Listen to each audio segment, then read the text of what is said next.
अमेरिकी राष्ट्रपति बाइडेन और चीन के राष्ट्रपति शी जिनपिंग के बीच अहम बैठक हुई। दोनों वर्ल्ड लीडर्स के बीच लगभग 4 घंटे तक हुई बातचीत पर दुनिया भर की नजरें थीं। लेकिन इसी बैठक के बाद बाइडेन ने जिनपिंग को तानाशाह कह दिया, जिस पर अब चीन भड़क गया है। बाइडेन और जिनपिंग की बहुप्रतीक्षित बैठक के बाद संवाददाताओं से बातचीत में जब बाइडेन से पूछा गया कि क्या वो अभी भी शी जिनपिंग को तानाशाह समझते हैं, तो इस पर बाइडेन ने कहा कि वो यकीनन हैं। बाइडेन ने कहा था कि वो एक ऐसे देश की अगुवाई कर रहे हैं जो कम्युनिस्ट है। इस संदर्भ में वो तानाशाह हैं। चीन की सरकार का कामकाज हमारी सरकार से बिल्कुल अलग है। शी जिनपिंग को तानाशाह कहने के अमेरिकी राष्ट्रपति बाइडेन के बयान को चीन ने पूरी तरह से गलत बताया है। चीन के विदेश मंत्रालय की प्रवक्ता माओ निंग ने कहा कि इस तरह का बयान पूरी तरह से गलत है, जिसे बहुत ही गैर जिम्मेदारी से राजनीतिक मंशा से दिया गया है। चीन इसका पुरजोर विरोध करता है। उन्होंने कहा कि मैं ये बताना चाहती हूं कि ऐसे कुछ लोग हमेशा होते हैं जो अपने फायदे के लिए संबंधों को खराब करने की कोशिश करते हैं।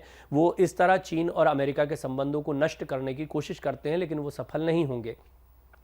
ये पूछने पर कि उनका इशारा किसकी तरफ है, इस पर निंग ने कहा कि दोनों देशों के बीच खटास बढ़ाने और दरार डालने की जो भी कोशिश करता है, मुझे लगता है कि वो जानता है। आपको बता दें, बाइडेन ने जिनपिंग के साथ मुलाकात के बाद कहा था कि मैंने राष्ट्रपति शी जिनपिंग के साथ बैठक की। मुझे लगता है कि ये हमारे बीच हुई अब तक की सबसे अधिक निर्णायक और सफल चर्चाएं थीं। बाइडेन ने जिनपिंग के साथ मुलाकात के बाद कहा कि मैंने राष्ट्रपति शी के साथ बैठकें की। मुझे लगता है कि ये बहुत ही निर्णायक और सफल बातचीत साबित होने वाली है। ये चर्चाएं जो हैं आने वाले दिनों में अमेरिका और चीन के रिश्तों को बेहतर करेंगी। बाइडेन और शी जिनपिंग के बीच ये मुलाकात सैन फ्रांसिस्को में Asia Pacific economic corporation summit यानी एपेक समिट से इतर हुई है।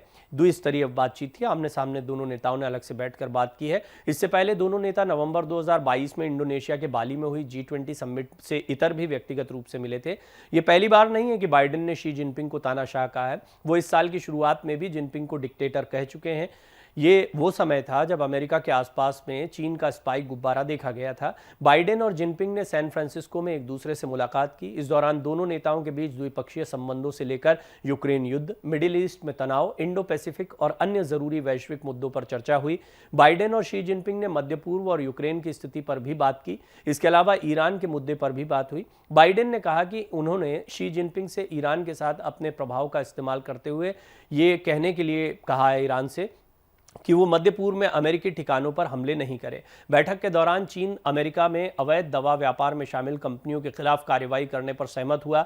दोनों नेता रक्षा सचिव लॉयड ऑस्टिन और उनके चीनी समकक्ष के नेतृत्व में सैन्य स्तर की वार्ता फिर से शुरू करने पर भी सहमत हुए हैं। ताइवान के मुद्दे पर भी दोनों नेताओं के बीच काफी देर तक चर्चा हुई है। इस दौरान जिनपिंग ने इसे अमेरिका चीन संबंधों के लिए सबसे खतरनाक पहलू बताया, जबकि बाइडेन ने कहा कि अमेरिका यथास्थिति में विश्वास रखता है। जिनपिंग ने कहा कि शांति अच्छी है, लेकिन कुछ बिंदु पर उन्हें मुद्दे के समाधान की ओर बढ़ने की जरूरत है।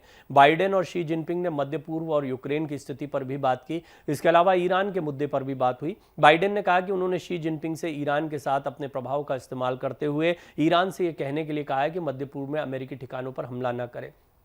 दुनिया की पूरी राजनीति को देखें आप, तो चीन ने बहुत तेजी से अपने आप को विश्व पटल पर एक बड़ी शक्ति के रूप में स्थापित किया है। अमेरिका लंबे समय से नंबर 1 की पोजीशन पर बना है अगर दुनिया की ताकतों को देखा जाए। एक समय पर सोवियत संघ जब हुआ करता था, जो आज का रूस है, वो परंपरागत दुश्मन माना जाता था, जो आज भी स्थिति बनी हुई है। कुछ स्थिति ये चीन और अमेरिका की भी रही है। दरअसल अमेरिका की चीन को लेकर जो हमेशा दिक्कत रहती है वो ये है कि बिल्कुल दोनों जगहों का प्रशासन अलग है। तानाशाह कह ही दिया है जो बाइडेन ने शी जिनपिंग को, और वो मानते भी हैं कि जिस तरीके से काम होता है चीन में, जैसे सरकार चलती है, वो बिल्कुल वो तरीका नहीं है जो लोकतांत्रिक देशों का तरीका होता है। एक तो ये दिक्कत है। दूसरा, विस्तारवादी नीति के तहत चीन जिस तरीके से आसपास के देशों पर कब्जा करता है, उसमें भी अमेरिका लगातार कहीं ना कहीं सपोर्टर बनकर उन देशों के साथ में खड़ा होता है, और ये चीन पर दबाव बनाने की एक रणनीति होती है। दुनिया के ताकतवर देशों के बीच में ताकत की लड़ाई होती है कि सबसे शक्तिशाली कौन है। इसकी बड़ी वजह यह भी है कि व्यवसाय के क्षेत्र से दुनिया के अन्य देशों को कंट्रोल करने के लिहाज से अपनी ताकत को लगातार ये देश दिखाते हैं।